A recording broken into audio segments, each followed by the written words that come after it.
नमस्कार. यश अकॅडमी मध्ये आपलं मनपूर्वक स्वागत.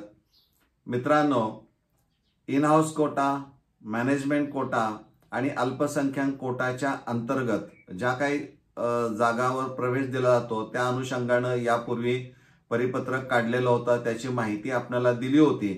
ते परिपत्रक काय होतं हे तुम्हाला मी सांगतोय.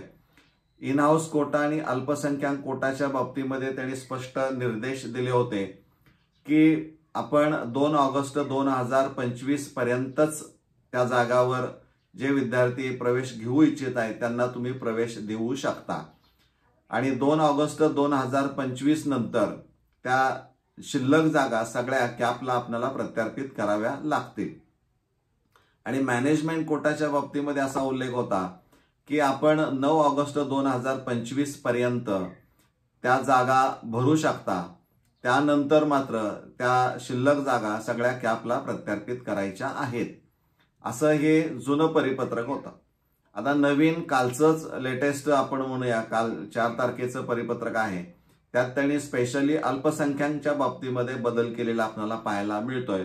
इन हाऊस आणि मॅनेजमेंट कोटाच्या ज्या कंडिशन्स आहेत त्या आहेत तशाच आहेत. म्हणजे इन हाऊस 2 ला संपला, आता मॅनेजमेंट कोटा 9 तारखेपर्यंत असणार आहे आणि अल्पसंख्याकांच्या बाबतीमध्ये त्यांचं धोरण बदललेलं आहे. तर ते असं म्हणतायत की अल्पसंख्याक कोट्यातील प्रवेश हे शाळा व्यवस्थापनास प्रवेशाच्या अंतिम दिनांकापर्यंत करता येतील.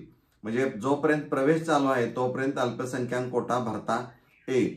अल्पसंख्याक कोट्यातील रिक्त जागा या अनिवार्य पद्धतीने कॅप करिता समाविष्ट करण्यात येणार नाहीत.